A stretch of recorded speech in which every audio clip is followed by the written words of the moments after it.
The AEW Collision ratings are in, and for a change, they're actually pretty good. So good that Tony Khan has took to Twitter to brag about them. Welcome back, guys, to Fog Wrestling.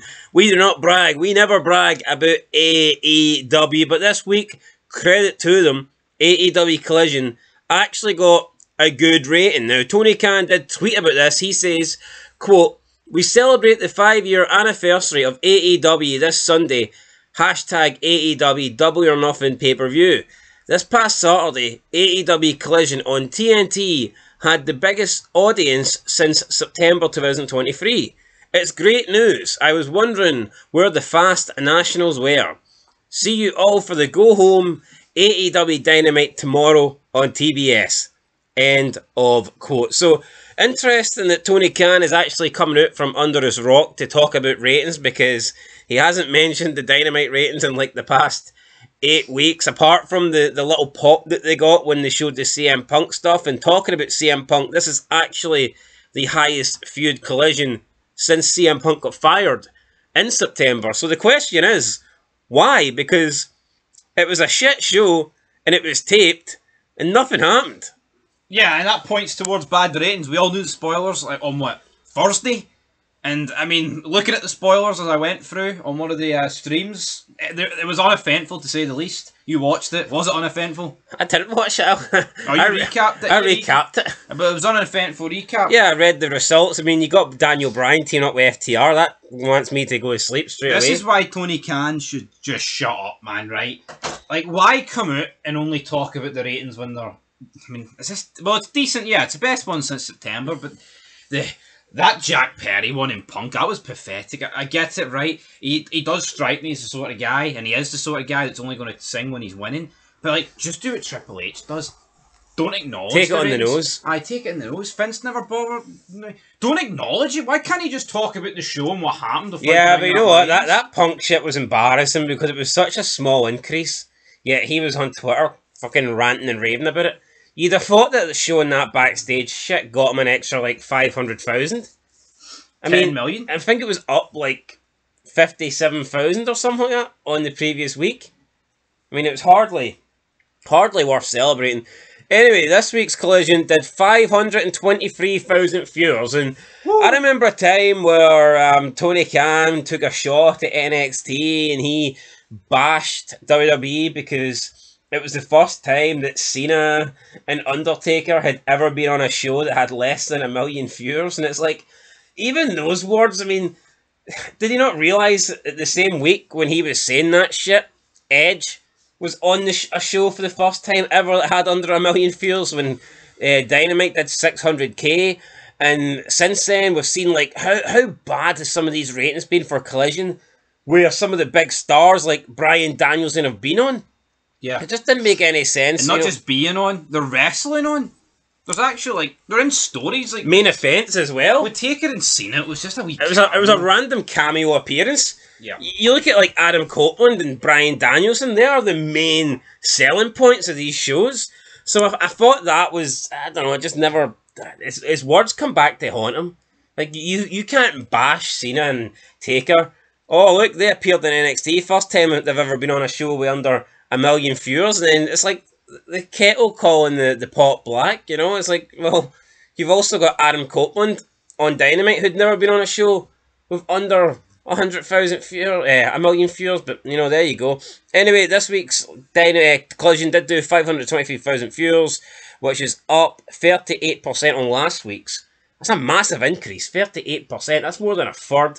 We're getting close to half territory there. Apparently, there was no competition in terms of NBA and things like that, but I'm actually beginning to wonder, was there something leading into this? Because we know Collision got a very high rating, a very high opening quarter like a month ago because of basketball or something like that, and I'm wondering if there's a similar thing going on here, because it just doesn't make sense to me. It was a tape show. Nothing happened. Nothing's advertised. Nothing interesting. Yes, you had the Collision Rampage joint special 3-hour edition, but I mean, I'm not seeing why people. If anything, I would bring the rating down because Rampage always does worse. So there's something here that's missing. It must have been led into it. But we don't know what it is. Presidential debate or something, like, who knows? Anyway, let's look at some of the YouTube clips. But like I said, this is the highest viewed collision since September 2020, September 23, 2023, and obviously that was the month that Punk got fired. Right, let's do this. Let's go into the highest viewed clips. So, coming at number 1, we have the Elite Blood Money, Danielson and FTR try to survive Archer and the Righteous. This got 136,000 views. Thoughts on that? I mean, that is pretty poor, isn't it, at the end? I mean, your highest clip drawing this amount of money? That's shocking. That's no good enough, man. And that's actually like their main story. This whole Elite thing that's going on. Nah. The Elite Blood Money, 136,000 viewers is incredibly cheap, and I mean, it's worse than the worst thing on SmackDown.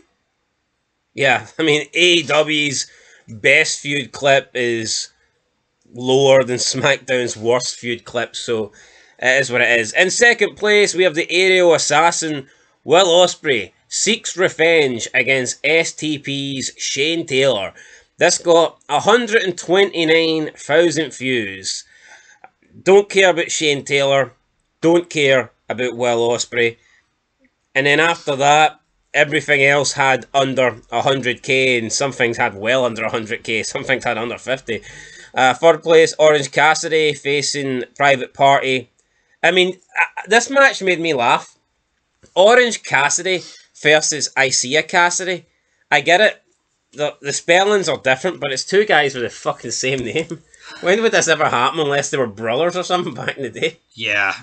It's Cassidy versus Cassidy. I mean, 37,000 viewers down in 8th spot. FTW Contender Series. Come on, have a word with yourself. Fourth place, the Professor versus the Queen Slayer. I mean, what queen did Anna Jay ever slay? Yeah, it sounds like something out of Game of Thrones. Did she watch Jamie Lannister and think, oh, I like his nickname, I'm going to take it? I mean, he slayed the king, the Mad King. What has she ever done? Absolutely nothing. Then, 5th place with 68,000 views, we got FTW Contender Series, former champ Hook versus Johnny TV. I mean, we get Hook here squashing Johnny TV. Wrong guy won. 6th place, 55,000 views, the Patriarchy's Nick Wayne. I mean, his opponent was so bad they didn't even mention his name in the clip. Then in 7th place, 39,000 views, Keith qualifies, Bounty Hunter Keith continues to earn bounties. Fuck. And in 8th place, FTW contender Shibita versus Rocky Romero. One-on-one for the first time ever in capital letters, and it was the lowest viewed clip with 37,000 views. So no wonder. Nobody cared about Shibita taking on Rocky Romero. It's not quite Rock versus Cena first time ever, is it? It's not. It's not. It's absolutely not, but I tell you what, I mean, 37,000 views is your lowest clip. I mean, this is Collision. It's not even portrayed in the same light as that shitey show Rampage. This is AEW's Raw. Obviously, Raw used to be the flagship show. It's now SmackDown. But, I mean, this is the second show. You've got big names on this to a degree. I use it loosely, but come on. 37,000 viewers. People bury us and be like, but you guys don't draw that number. We have a shit ton of videos getting above what they got this week. And that's not a flex, by the way. We're just two guys commentating wrestling. We don't have fucking unlimited funds. You see, if we had unlimited funds, we'd be putting on a better wrestling company than Tony Khan. Ain't that facts? Facts. Absolutely. I mean, it's straight facts. See that logic, though? The people who... You're not doing that good in your views. The best fucking YouTube... The best wrestling YouTubers, right?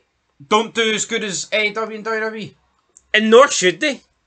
I mean, people talk about, Jim Cornette would bring in 10 million viewers. I fucking... No, but what should do better? The actual wrestling companies or people on YouTube giving their opinions on the wrestling companies? The actual company. What should do better? The Super Bowl? Or somebody on YouTube talking about the Super Bowl? Yeah. I mean, Jesus Christ, but you mentioned big names on AEW Collision. Let's go through the matches again, because I did get a laugh out of some of these names here. Let me know who you don't know and who you do know. Match 1, Shane Taylor with Lee Moriarty and Anthony Ogogo taking on Will Ospreay. I don't know Anthony Ogogo. Alright, fair enough. Match 2, Hook versus Johnny TV. I know them both. Johnny TV Should be off TV. First time ever match 3. Katsuri Shibata versus Rocky Romero. I actually don't know who Rocky Romero is. I know the name, but I couldn't tell you who he is. Match 4. Brian Keefe versus Boulder. Well... And Brian Keefe, who's a jobber himself, squashed this guy in like a minute. We've got jobbers squashing jobbers here. Who the fuck is Boulder? Don't know. Does he have a shoulder, Boulder? Match 5, Orange Cassidy versus Isaiah Cassidy, 2 Cassidys. Match 6, Serena Deeb versus Anna Jay. Match 7, Nick Wayne versus Jack Cartwheel. Jack Cartwheel? What the? Cartwheel your ass on it. And it's similar to the Brian Keefe match. Nick Wayne squashes this guy. Well, we have Nick Wayne squashing Jack Cartwheel, and we have Brian Keefe squashing Boulder. These are fucking jobbers squashing jobbers. Like, a squash match should be someone that's going to the top defeating a nobody. These are nobodies defeating nobodies. All I would say is at least it's not matches that are being dragged out for 15 minutes. I mean, it's not, but I mean, come on. Why is Nick Wayne squashing anybody? Yeah, but then there's people in AEW that don't even get any minutes and they're good.